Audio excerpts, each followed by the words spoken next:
आजाद कश्मीर में शटरडाउन हड़ताल का तीसरा रोज। मीरपुर, पंपर और कोटली से अवामी एक्शन कमेटी का लॉन्ग मार्च। मुजफ्फराबाद की जानिब रवां।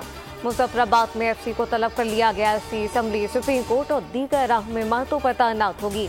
वादी में इंटरनेट सर्विस मअतल कर दी गई। मामूलात जिंदगी मअतल, छोटे बड़े कारोबार बंद। स्कूल में भी 2 रोज के लिए बंदिश कर दी गई।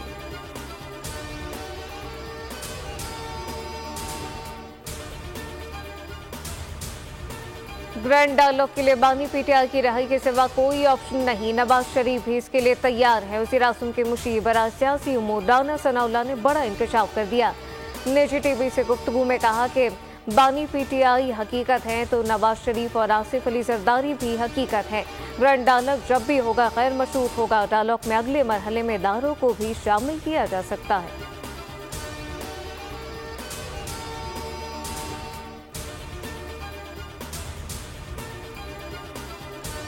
सबके दरमियान पुल का किरदार अदा कर रहा हूँ। बातचीत में नाकामी हुई तो मान लूंगा। जजेस को धमकियां वाला मामला अदालत में, इदारे बंद गली में जा चुके। साबिक सदर आरिफ अलवी की गुफ्तगू, कहा कि इस पार्लियामेंट के पास मैंडेट बहुत थोड़ा है। ये फॉर्म 47 वाली हुकूमत है, मजीद चली तो हालात मजीद खराब होंगे। बानी पीटीआई से मिला वो सेहतमंद और बहुत अच्छे मूड में थे।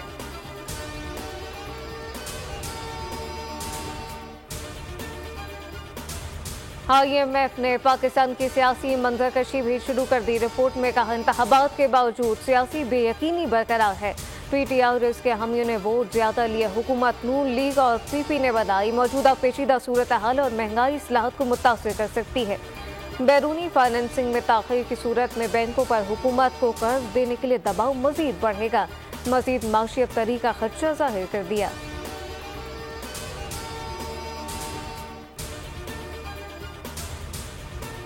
और मुल्क में आटे की कीमत में मुसलसल कमी। आटे का 20 किलो का थैला 850 रुपए तक सस्ता हो गया। इस्लामाबाद में 20 किलो आटा 2053 रुपए में फरोख्त। इदारा शुमारियात की रिपोर्ट, कहा कि मुल्क भर में फी किलो आटे की कीमत में 50 रुपए के करीब कमी हो चुकी।